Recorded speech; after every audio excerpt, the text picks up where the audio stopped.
we're going to move on and give you our breakdown, I guess, as you of the Panhandle region. Real fast, I don't know if you realized it, but the graphic said Wichita like a witch because it's spooky season. I didn't look at the graphic. Oh. Well, we're all about spooky season, and that's really clever. And honestly, I would have spelled it that way anyways because I can't spell. So that's probably why. Well, anyway, welcome to spooky season. Yeah, happy spooky season. It's October 2nd. Yeah, anyway, now Panhandle. It's October Panhandle. 3rd.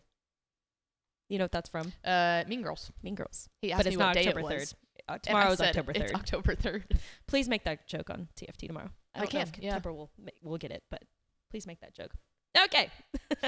Let's move on. There's quite a few ranked teams in the Panhandle region. I think 8 or 9 to be specific. So let's go ahead and dive right into it. You want to start us off? Yeah, we'll start off with 4A Division 1. It is the 8th ranked Canyon Randall Raiders. So they have a bye this week, but they're undefeated. 5-0 on the season. A lot of undefeated teams in the rankings here. Yeah, their next one it's a big one. It's at Dumas, so that'll be their first district game that they're playing. And then honestly, that one's good. I'm super, super excited to see Randall play Hereford in 2 weeks. Hereford, very quietly, is just mauling people this year. Yeah. And so very, very excited. Keep that on your calendar. 2 weeks from now, Hereford and Canyon Randall. They got to get through Dumas first, but interested to see that one. Their quarterback, Kason Bitten, has really found a way to pass the ball around to multiple weapons, but their senior running back, Dylan Ray, he's really been what has been proven to be like the offensive power there for Randall. So excited to see what they do, but that game against Hereford will be a good one. Yeah, I think so too. Moving on down to 3A Division 1. It's the number 3, I almost said 3rd ranked Bushland Falcons. I always make that mistake. Yeah. 3rd ranked. 3 ranked. It's number 3 Bushland Falcons. We'll say that. Impressive 5-0 start to the season for the Falcons with a big win over Canadian. I know you're going to talk about Canadian. Canadian is not what they have been in the past, but still a very, very impressive win to get to 5-0 already this season. Big win over Dumas last week, 48-42, which is, I mean, Dumas isn't ranked, but they are typically one of those teams that gives a team like this some trouble. You know, they kind of come out of the woodworks here, and a team that could be considered a dark horse. But what's been super impressive to me about Bushland is who has stepped up at quarterback. Quarterback Ferris, I believe is his name.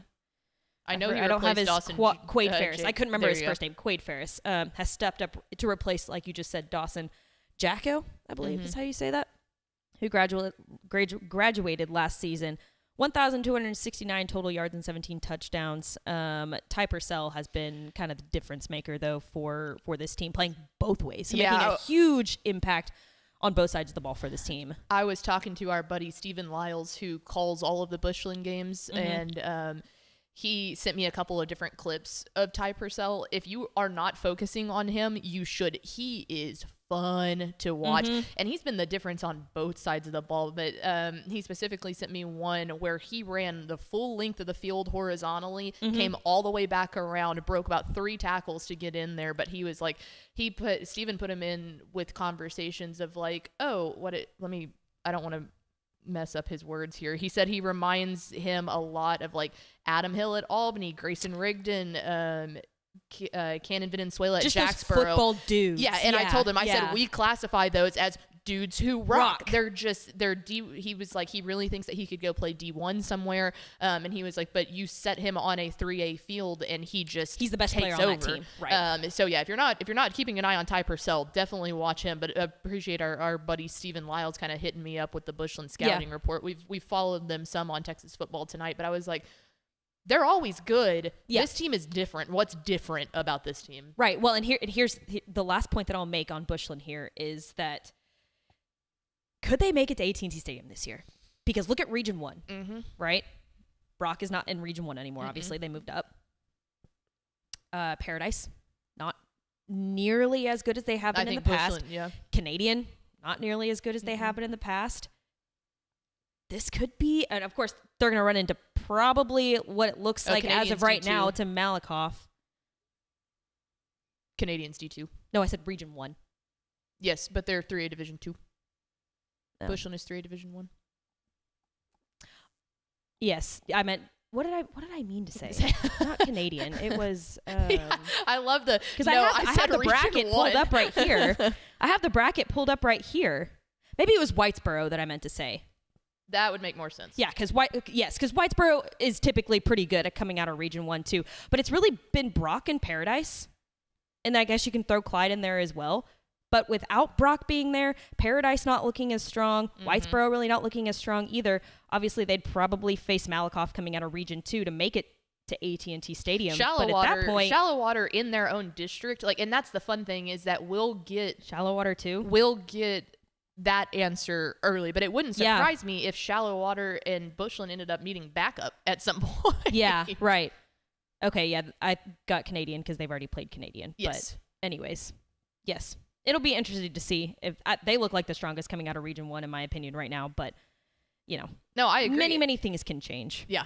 No, I completely agree. All right, moving on to 3A Division 2, the aforementioned Canadian Wildcats. There they are. Yep. Found them. 3-2 on the year. Lost to Bushland, 42-21. They've had a tough non-district Oh, schedule. yeah. Of course, that's, like we said, punching up a classification. And then here was the loss that was like, ooh, you can't lose that one. And if you look at the graphic, it's the team below that we'll talk about next, Sunray. So Canadian can score. There is no doubt that they can score. Here's the issue. They're giving up 38 points per game on an average. It's actually 38.8. So, I mean, you're north of about giving up 40 points a game. And when you're playing a team like Sunray, that all they like to do is put up points, and it's like trouble. Canadian has always been a team that can outscore you. They are okay getting into those all-out offensive shootouts because they can outscore you. Little bit concerning. Last week, Sunray picked them off 6 times. They threw 6 interceptions. Their senior quarterback threw 3. Canadians? Got benched. They brought in a true freshman. That's right. Well, every freshman is a true freshman in high school. I know, I get that, yeah. But they brought in a freshman who then threw 3 picks. Oof. You can't do that. They're missing Cameron Cavalier, who was their quarterback last year. Yes. Their long-time starting quarterback last year, who was one of the leading passers in the state. Definitely like in talks with Mr. Texas football last year. They're missing him. Yeah, they're missing him a lot. So that's my concern with Canadian. They've always been a team that can outscore you. Yeah, not concerned there, but the turnovers have got to stop. Yeah, you cannot allow 6 interceptions in one game. No, not at all. Kind of just mentioned him moving down to 2A Division 1. It's number 4 Sunray, also off to a very impressive 5-0 start this season with wins over Canadian, like we just mentioned, and Stratford.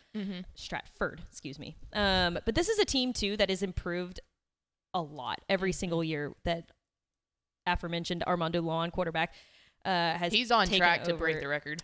Oh yeah, he's and he's on track. my spoiler. He's one of my players to watch, so I will definitely talk more about him later. But dude has a plethora of weapons around him. On the outside, Dawson Bennett, Keegan Davis, and Ty McDowell. That is a scary, scary offense when you're talking about Sunray. But also the defense has looked really good this year too, which is not typically what you think about for a team that's so high flying and so points crazy as Sunray. But the defense really hasn't looked that bad this year either, holding their last 4 opponents to 20 points or less with 1 shutout in there.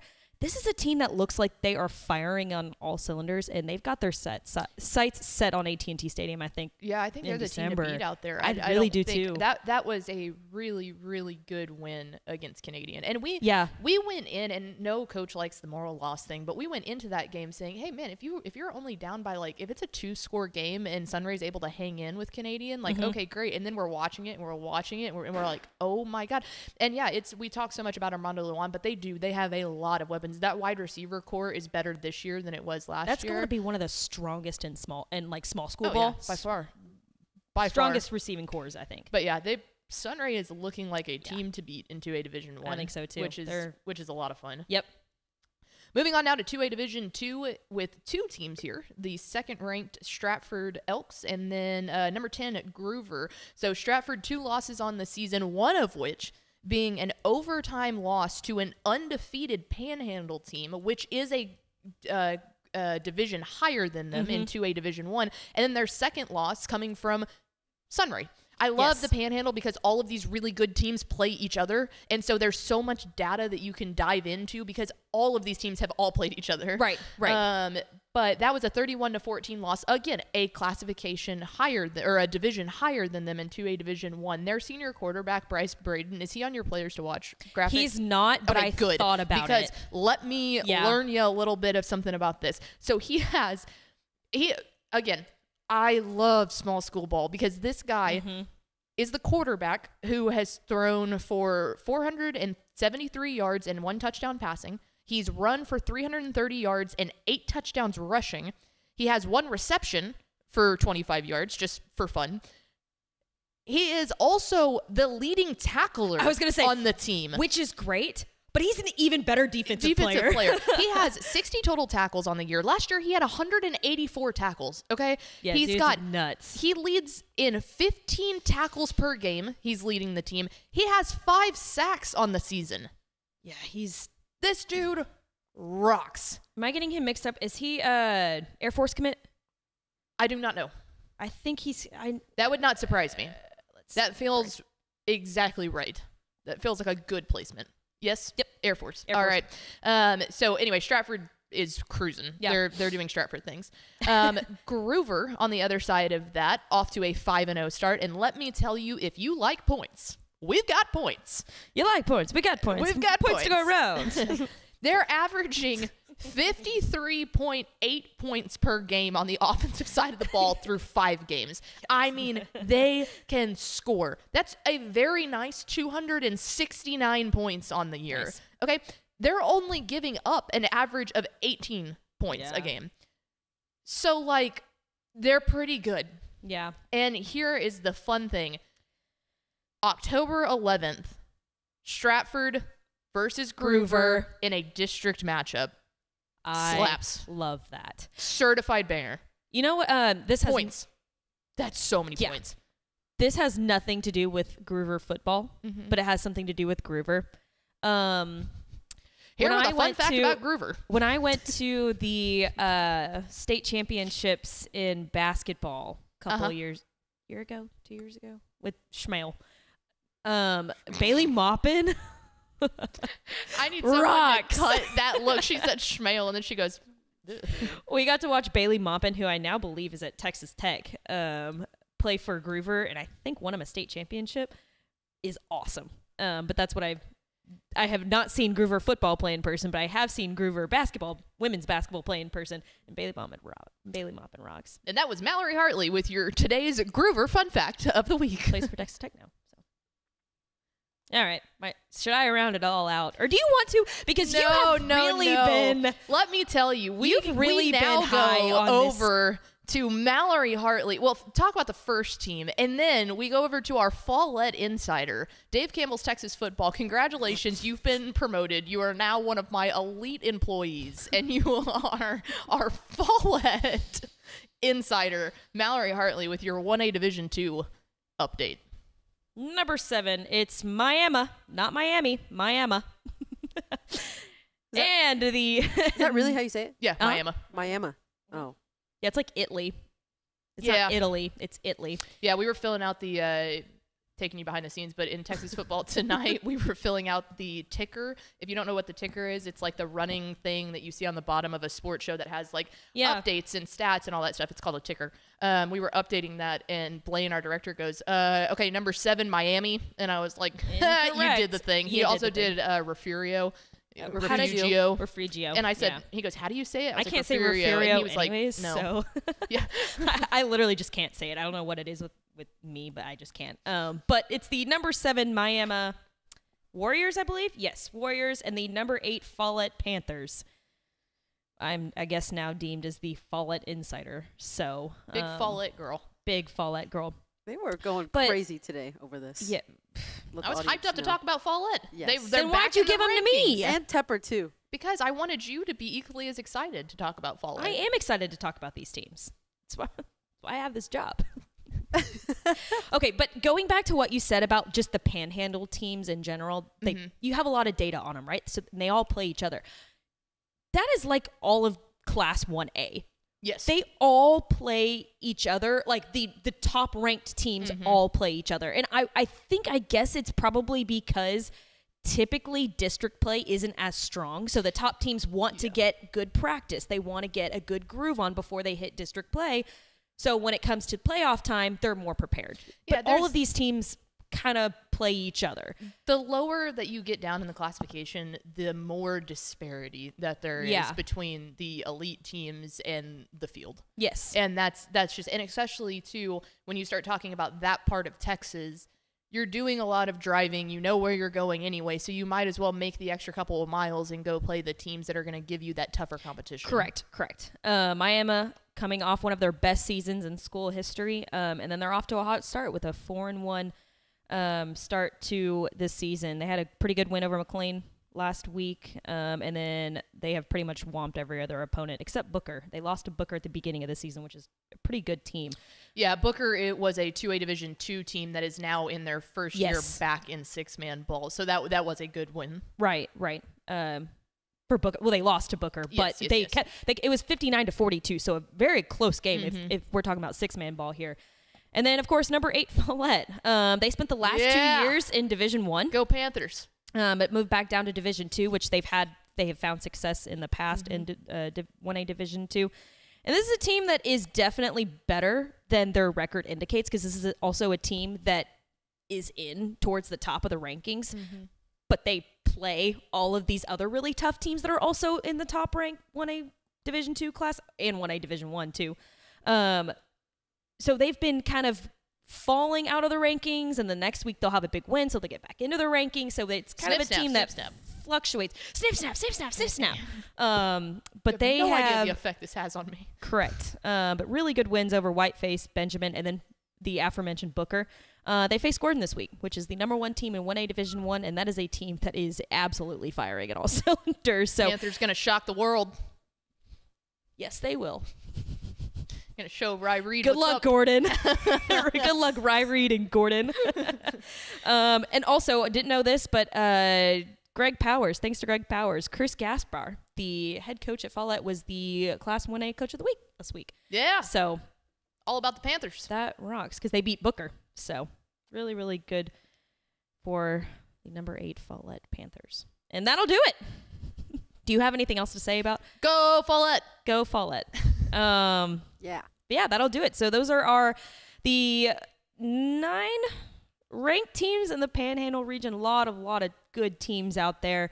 Like you said, they all kind of play each other, so it just makes it even that much more fun to watch week in and week out. But not only are there a lot of good teams, there are also a lot of great players. Let's go In the Panhandle region. I only picked 4 this week. I hope that doesn't make me look like a slacker. No, it's fine, because you did a good job talking about Follett, so my heart is happy. I'm content. We could end the show right now, to be honest with you. All due respect to these wonderful players that we're about to talk. Well, that'll do it for us, I guess. No, I'm kidding. Okay, 4 players to watch here in the Panhandle region. Starting off with Amarillo Tascosa 2025 athlete TJ Tillman. This kid is firing on all cylinders right now on both sides of the ball. And he's doing this in a 5A program, right? Which is... that is a very common thing to do. To if you're just an athlete, you're probably going to play on both sides of the ball, like Grayson Rigdon, right? At Benjamin, but now at a 3A program. This kid's doing it at a 5A program, which is 5A Division I, rather, which is very, very impressive. 254 all-purpose yards, 2 receiving touchdowns, 106-yard kick return touchdown, 6 tackles, 2 tackles for a loss, 1 forced fumble, 6 pass breakups this season. Sure. Yeah. Light work, right? The thing that sticks out to me about this kid is obviously his versatility when it comes to which position he's playing on the field, but it's also just his plain intuition when it comes to the field and his instincts as well.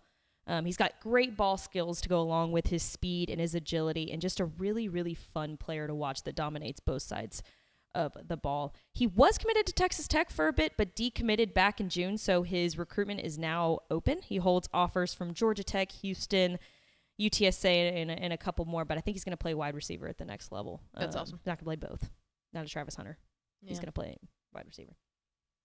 Moving right along, to, I'm going to butcher his last name. Oh, goodness. I'm not looking at the graphic. Kenyon Randall, 2025.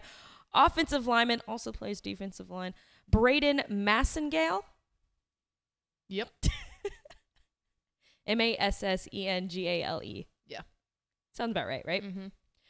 6'4", 265 pounds. This is the do-it-all lineman for the Raiders. He's got the experience playing at defensive end, but I think that he really shines on the offensive side of the ball. I think he plays offensive tackle when most of his film he was playing at tackle. He's totaled 26 pancake blocks, 4 sacks, 4 tackles for a loss, and 8 total tackles through 5 games this season. Big fella. He's a big fella. He's really fun to watch, too. Displays a lot of physicality and strength up front and just a bully on the line of scrimmage. And he picked up an offer from CSU Pueblo back in July. So he's definitely going to play at the next level. Go Pack. Yeah, Go Pack Go. Is that how it Go Pack Go? Mm-hmm. Or is it just Go Pack? I think I Go think it's Pack Go Go Pack. is Nevada. That would make sense. CSU Pueblo is just Go Pack. I don't know. There's a lot of different sayings. All right, 2 left. Canadian 2025 linebacker Wyatt Davis, the second all-time leading tackler in Canadian history. Do you know that?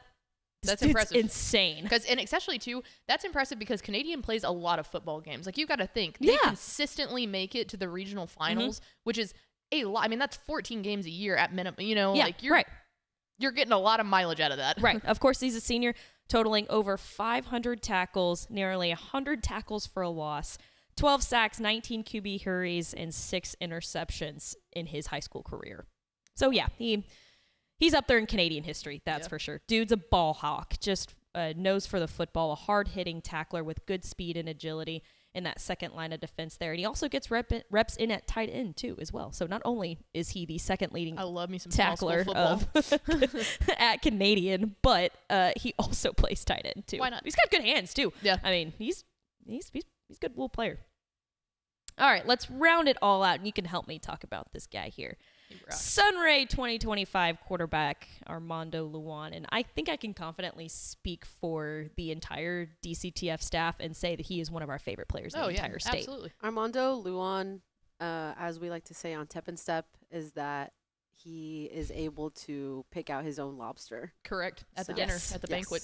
At the banquet, yeah. Mm-hmm. He also has that dog in him. Oh my God, yeah. He's absolutely got that dog in him. He's definitely on track to break the passing record. So the career passing record in the state of Texas is 14,408, and that is held by Hunter Lyle out of Booker. Mm-hmm. We've talked about Booker a lot. Yeah, big Booker show.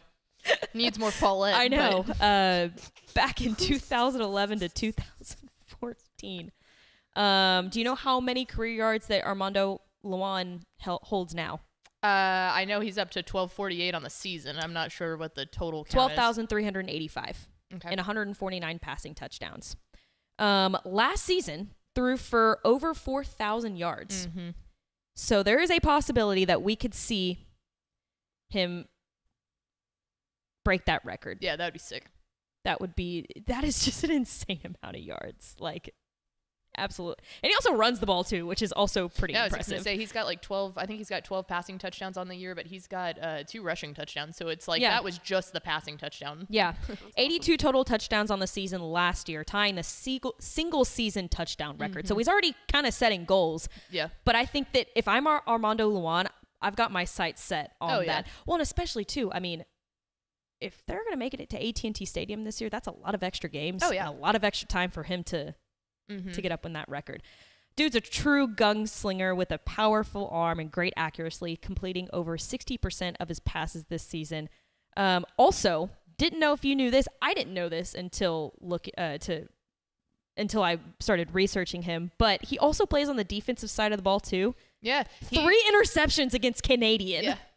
So he was the one that picked the ball. Mm-hmm. Can you imagine just lining up, watching this guy absolutely torch Gash you on offense, offense. and then he says, "No, don't worry, I'll keep that." And then, I mean, they might as well just started playing offense right then and there. The whole team just flips sides of the field. Dude is so good. They're going to bed in Canadian Texas right now, like with Armando Luan nightmares. You know? Oh yeah. Definitely one of my favorite players to watch in the entire state. So I'm rooting for him. to pass that to make history there, and to pass 14,408 career passing yards. So we'll keep an eye on that. Before we get to stonks, assuming we're doing stonks as we produce on the fly here, I do want to apologize to the Panhandle Panthers. They are ranked 8th in 2A Division 1, and we accidentally left them off the graphics. Oh, so, that's my bad. Yeah. No, it's fine. They're off to an incredible 5-0 start. Dane Ashley's squad is looking back and better than ever. Obviously, quarterback Broxton Robinson is back for another year. He's good. Incredible player. It seems like Panhandle has finally found a way to have some good defensive play. That's not something that they're another team, much like in the same vein as Canadian, that can just outscore you. But they've done a very, very good job holding opponents to the highest this year so far has only been 21 points allowed in a game, or 27 against Stratford. But again, a very, very good Stratford team that they were able to beat. The big one to circle for District 1, 2A Division 1 is going to be their game on October 25th against Sunray. Panhandle Sunray is box office type stuff, so very excited to watch that one go down. But I did want to go back and just apologize to the Panthers and give them their flowers that they deserve. Yeah, and this to me, like, this seems like a team that's just always kind of right there. They just got to get over the hump. You know? So, and were they in 2A Division 2 last year? Did they move up to 2A Division 1? I don't. No. They were in D1 last year. Okay. Maybe I was thinking of somebody else. Yeah, no, they made it to area before they got bounced. They went 10-2 they lost last to Holly. year. Yeah, they lost to Holly. Yeah. Yes, 2A Division 1. Okay. But yeah, always a team that just seems to be right there. But also Holly's not looking as like star power as they have been in the past. So this could be Panhandle's year. We'll see. Sunray. Yeah. Might have something to say about Sunray's that. like, nah, yeah, we'll see about that. If they don't play, they're definitely going to play once. There's potential they could play twice, and that's when it gets really interesting. True.